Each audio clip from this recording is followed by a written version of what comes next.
Yeah, hello. Today we continue in the, with some Islamic stories and some stories from Islamic history in general and like that. So yeah, I'm gonna talk today about the days of Omar ibn al-Khattab, the Muslim legend, and he's one of the most important characters or persons in the Muslim history, especially the Sunnah Muslims. Shias they have different opinions about this person, but I think they would agree that he's very important. Even that for them he's like an enemy, like that. But for Sunnah Muslim, he's like a very holy, very respected. He's the second Caliph after the Prophet Muhammad, the second disciple. He been famous as a fair governor, holy man, preacher, uh, brave, a lot of things, that they tell you about Omar. And he been known with this statement that he say, since when you enslaved people while they been born as a free. And yes, you would think that yes, this person really concerned about liberate people and against slavery. Actually, this thing is like the propaganda. That's what you've been like being told in school. And even till now, some apologists use these things and like that. But when you study and you dig deep, and when you look to the story in the sources, the old sources in the Muslim historian, you would find that a lot of details have been hidden, and that's what I will try to reveal in brief in this video. Okay, I'm gonna say in brief, how they used to teach us his story and the story for his death or assassination, and how it's in the history books.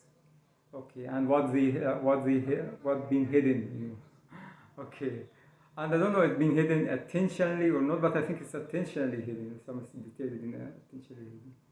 Okay, they used to teach us. Okay, he's a fair governor. He's Omar, the Islam hero, the Islam legend, the Muslim legend, and he been assassinated by a guy. His name Abu Lu'lu'ah.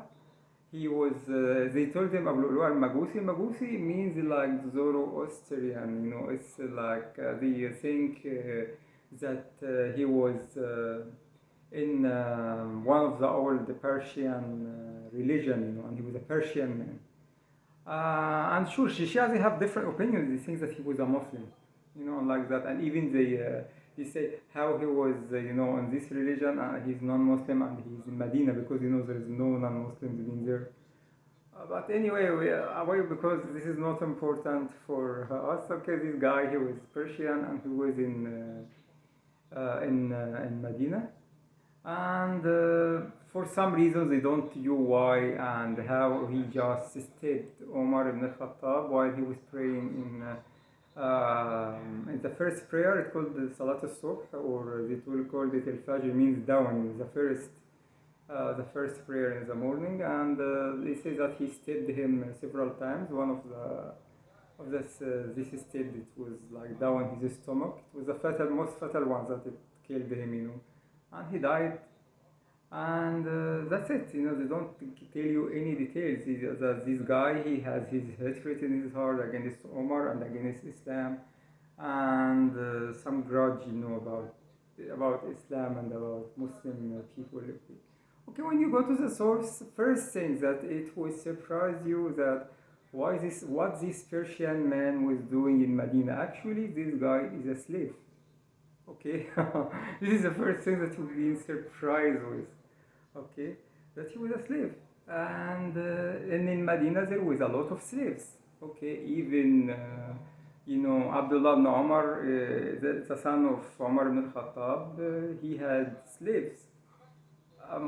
Most of the disciples they have slaves already. Okay, slavery thing. Okay, it's not the main thing about it, but I think yes, it would like it's a bit like not matching with the statement that I just mentioned in the beginning, and like that.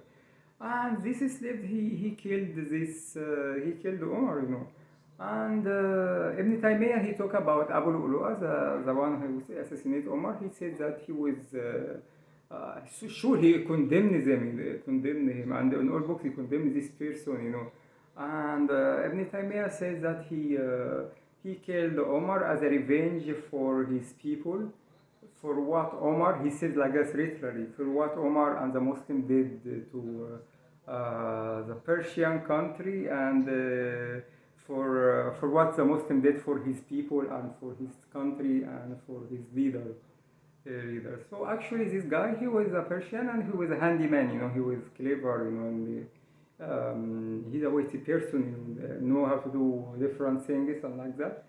And actually, when Muslims invaded Iran, the Persian land, that they enslaved this person, took him as a slave to Medina, and his master was one of the Prophet Muhammad disciples. His name is Mughira ibn Shu'bah. I call him Mughira. So this guy, he asked permission for Omar to allow this slave to live in Medina, because Omar, they said that Omar, he used to not allow any adult slaves to be in Medina, like that. Especially slaves that they came, like from Persia, from these places. And that would like to mention to you that they used to enslave even kids. Anyway, Al-Mughira, the master or the owner of Abu Lu'lu'ah, he used to because Abu Lu'lu'ah was making things and was working, and the Mughira was taking money every day from Abu Lu'lu'ah. So this slave, Abu Lu'lu'ah, he went to complain at Omar, and in brief, Omar takes the side to the master or the owner, he takes the side of the owner. Then Abu Lu'lu'ah, he went to the mosque one day, and he just killed Omar. He stabbed him like 6 times. The story says that people in the mosque tried to catch him. He stabbed like everyone he met him. He says that he stabbed like 13 people. 7 of them was killed. And then when they try, to throw something on him, to tie him, to arrest him and like that, when he felt that he gonna be caught, he killed himself.